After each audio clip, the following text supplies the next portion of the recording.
Hey everybody, it's Lavetta from She Busy Productions, and I'm here with my month 18 review or recap of Full Sail University's Digital Cinematography Bachelor of Science program. Ooh, that's a mouthful.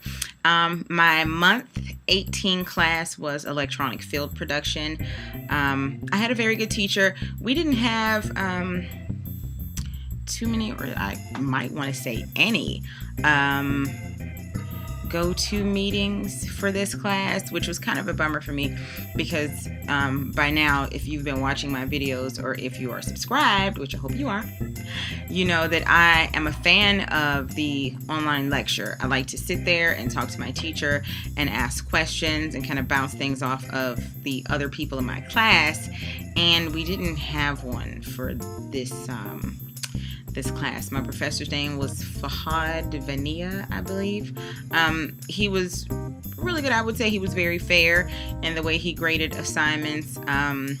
We had 4 major assignments for this class and 4 discussions. And once again, the discussions are where you are posed a question or a video to watch, and you have to pretty much write a paper about said video or question or any problems that we had. And in this one, we were talking about performing in the field.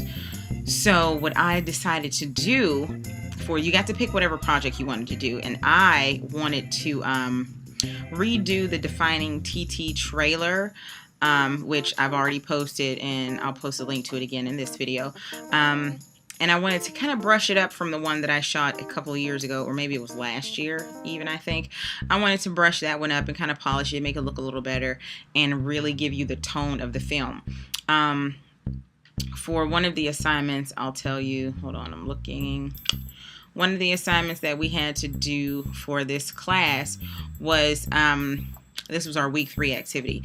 We had to shoot an interview for our final project in EFP, and the interview had to consist of a minimum of 20 questions, and the interview footage should be at a minimum of 20 minutes long and no longer than 30 minutes. Also, we had to shoot supporting footage, and for that we needed 3 establishing shots, 15 cutaway or B-roll, and that included at least 5 close-ups, 3 intro shots, and 5 ending shots. And all of this, once again, had to be done on the FS100 with at least 2 channels from the external mic. So once again, I got to use my boom mic that I had made. My DIY boom mic came in really handy during this shoot. And everything had to be uploaded and things like that. And I think that was just the that was the week 3 project. Week 2 was, I think, mapping it out. We had to do a location scout, and that we had to do establishing shots, at least 5 from different angles, 4 different interview location possibilities, shots of different B-roll, all the power sources we were going to use, shots possible of the parking, loading and unloading, shots of all interesting material that would further help the story.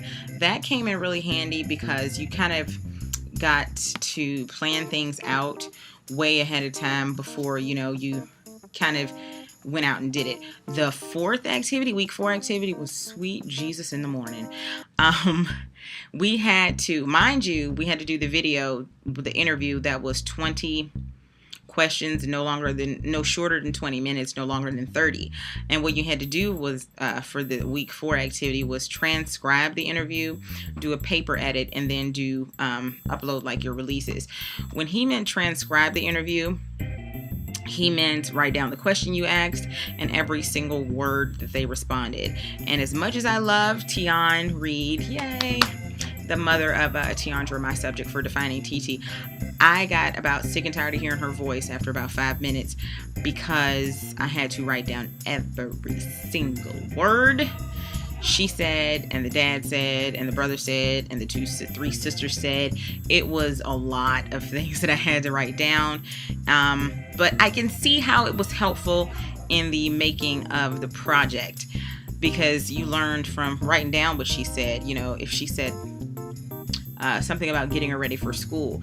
Then I would do a cutaway of the actual process of them getting her ready for school in the morning. And for this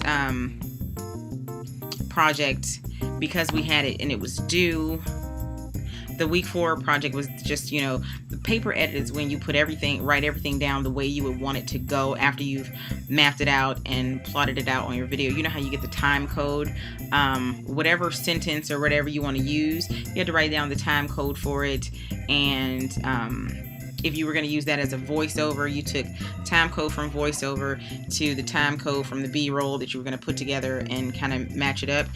It was it gave me a really good hands-on experience of what it's like to be an editor. And being an independent film production company, I can say that all of this is going to come in handy, because essentially in the beginning, all of it is going to lie in pretty much my lap.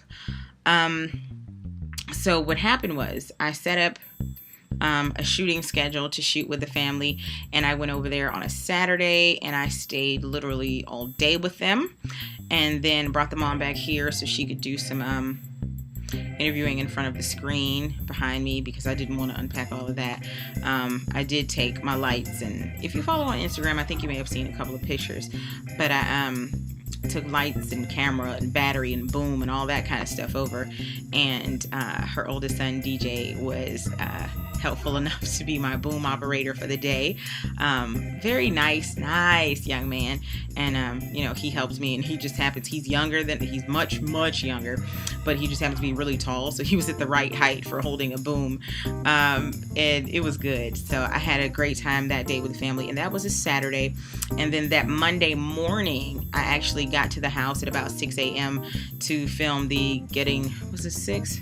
Or like a hair before 6 o'clock in the morning, to film the getting ready for school process that they go through with Tiandra and the rest of the kids, and the mom and dad and everybody getting ready to go to different places, and Tiandra waiting on the bus and things like that.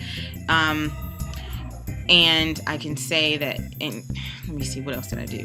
For that shoot, I used the FS100, my tech package light kit, and for some cutaway footage that I taped like in the car, you'll see when the movie comes out, I taped a few things in the car. I used my GoPro 2, Hero 2 for that.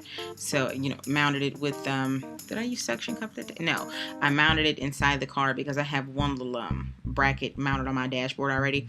I snapped it in, mounted it, turned it the way I wanted it, and just turned it on and shot as I drove. So I used 2 cameras for that. I did a lot of 3-point lighting using some existing ambiance lighting, and for her interview here in the studio, the temporary studio, hint, I used the ring light for that. Let me see what else. Oh, during the course of that, because he had me shoot this as, just getting back to what I really wanted to do for the project, I decided that since I'm already shooting with the family anyway, that I might as well gather enough footage, base footage, for the documentary film. So while I was there shooting for the assignment, I also shot enough stuff to really finish the documentary and put a cap on it. Literally, I could put a bow on it right now, but there's just like a couple more things that I want to get before we release it. And I believe it's going to go to, what we're gunning for now is to send it out to some film festivals first. Thanks to Film Riot, we found out about Without a Box, and through IMDb and all that kind of stuff. Gonna send it out because this documentary Without a Box will help us decide where to send it to, which festival to send it to, because you don't want to ship it out to everybody and it may not suit that particular festival, and then you just get a rejection, and that's kind of not cool. So we're going to send it all out into the festivals and see what kind of bites we can get on that. And after it's been sent to the film festivals, I hate it when people can't say stuff right, then I'm going to send it then it will be available for purchase. Hold on one second, and I'm back.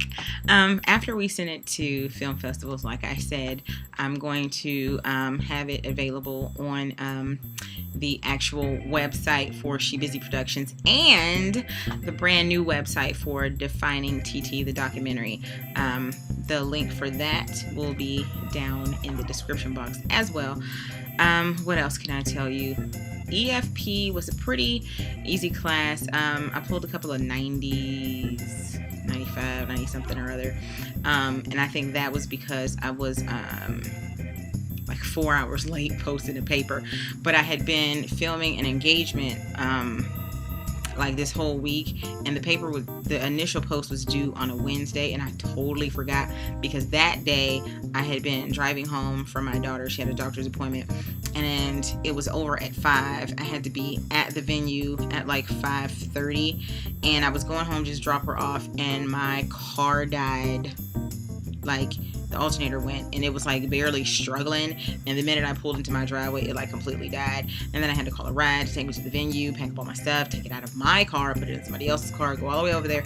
And then by the time I got home, I was exhausted because once again I worked my regular day job that morning and done all that running around, and I came home and I crashed. And then I woke up at 4 to get ready for work, and I was like, sweet Jesus, I have forgotten my assignment.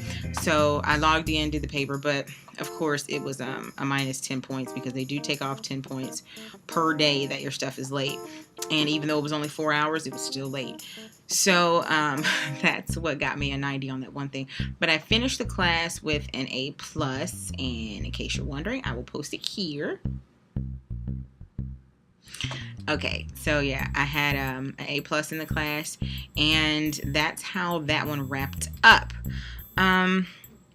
Let me see, is there anything else you should know about EFP? I think I pretty much covered it. The class itself was not very hard. I got to use whatever editing platform that I wanted to use, but it kind of stunk because I needed to use either Premiere or Final Cut, and I didn't have the updated versions of that, so yeah, that's a whole nother story. But everything that you shot last month, which they did not tell me, so if you're in the DCBS program and you're a couple of months behind me, listen.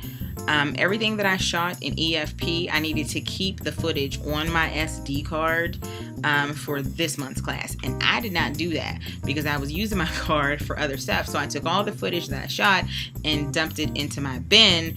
And yeah, therefore, like when I rendered it and all that other kind of stuff, it was already put together as in one big piece. And that's not what they wanted me to do for this class. They wanted me to put it all in and then label and favorite and all this other kind of stuff. And I was like, what?